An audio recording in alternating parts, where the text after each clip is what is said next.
एक दिन ट्रेनिङ गर्नुको लागि ग्राउन्ड गएन भने यस्तो हुन्छ भनेर त मैले सोचेको पनि थिएन। अनि भाइ बहिनीहरूले के गल्ती गरेर मैले फेरि भाइ बहिनीहरूलाई यसरी उठबस गराइरहेको छु, यो सब मैले बताउने छु आजको मेरो यो मिनी ब्लगमा।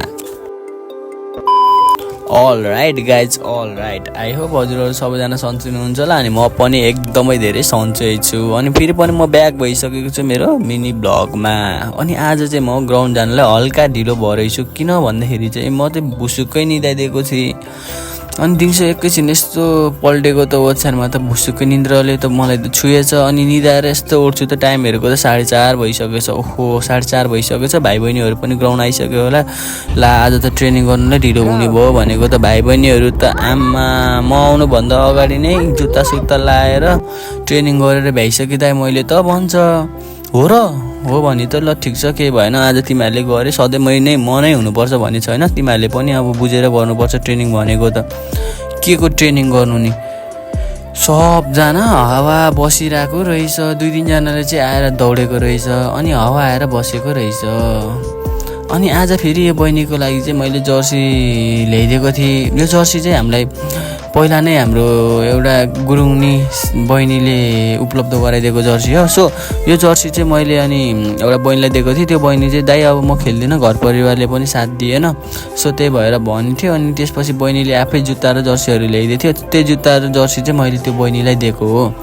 सो त्यही नै हो। अनि ग्राउन्ड जानलाई हल्का ढिलो भएको थियो। अनि ग्राउन्डमा म पुगेको त सबैजना त बल एउटा प्लेयरको खुट्टामा एउटा, अनि तिमीहरूले एउटा प्लेयरको खुट्टामा एउटा बल चाहिन्छ, तिमीहरूलाई 4जनाले एउटा बल खेल भनेको त ल रिसाउँछ त। अनि कोन सोन मार्कलहरू पनि छिरिपिस्टै रहेछ, ट्रेनिङ गरेन रहेछ, बलहरू पनि कता झाडी साडीमा हान्दै रहेछ। अनि सबैजनालाई कराएर मैले ग्राउन्डमा बल खोज्न लगाइदिएँ। अनि यो बल सल यताउति हान्नेको कारणले अनि यहीँ घर हुँदा पनि यिनीहरू एकदमै ढिलो आएको। त्यही माथि ढिलो आएको बलहरू पनि हराएर यिनीहरूले खोज्नु पनि नगएको। अनि यसरी बलहरू हरायो भने त हामीलाई नै पछि समस्या हुन्छ।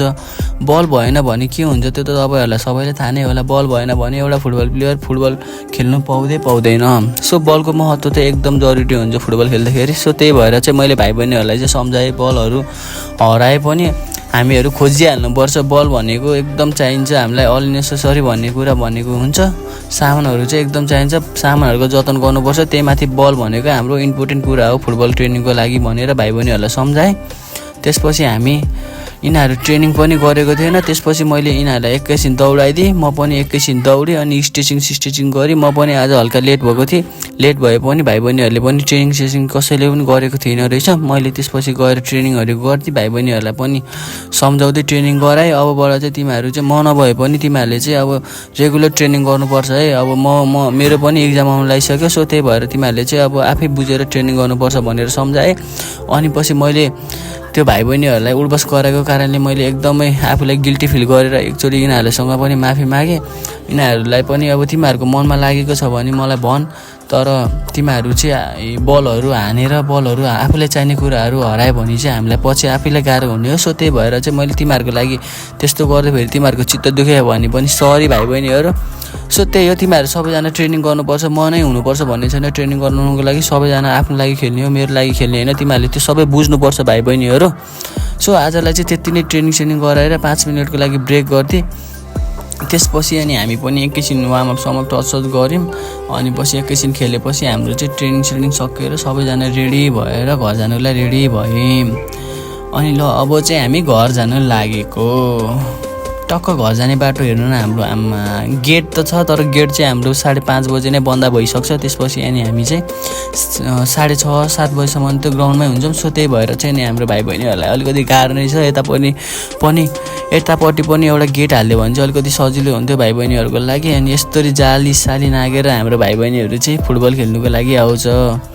के तपाईँहरूको ग्राउन्डहरू पनि यस्तै छ र सबैजनाले चाहिँ यस्तै छ भने चाहिँ कमेन्ट गरिदिनु होला है त। अनि हजुरहरूलाई चाहिँ मेरो ब्लगहरूमा चाहिँ के कस्तो कमी कमजोरी छ त्यो पनि कमेन्ट गरिदिनु होला है त गाइज। अनि यिनीहरू चाहिँ यहीँ घर भएको कारणले पनि यिनीहरू चाहिँ आज खेल्नु आएको थिएन। किन नआएको भन्दाखेरि चाहिँ दाइ हात यस्तो भएको थियो भने कोहीले के भने त्यसपछि चुप्प लगाएर हिँड्दै म आफ्नो बाटोमा। सो सबैजनाहरू चाहिँ खेल्नु सक्ने प्लेयरहरू चाहिँ हुन्थ्यो ग्राउन्डमा भन्ने चाहन्छु म चाहिँ। सो त्यही हो, अरू त के भन्ने, अब मेरो लागि खेल्ने पनि होइन आफ्नो लागि खेल्ने हो। अनि यति भन्दै आजको भ्लगमा चाहिँ अब त्यस्तो केही छैन। धेरै दिन भएको थियो मैले भ्लगहरू नबनाएको, सो त्यही भएर पनि ब्याक हुनुको लागि भ्लग बनाएको। आजलाई चाहिँ यति नै, बाई।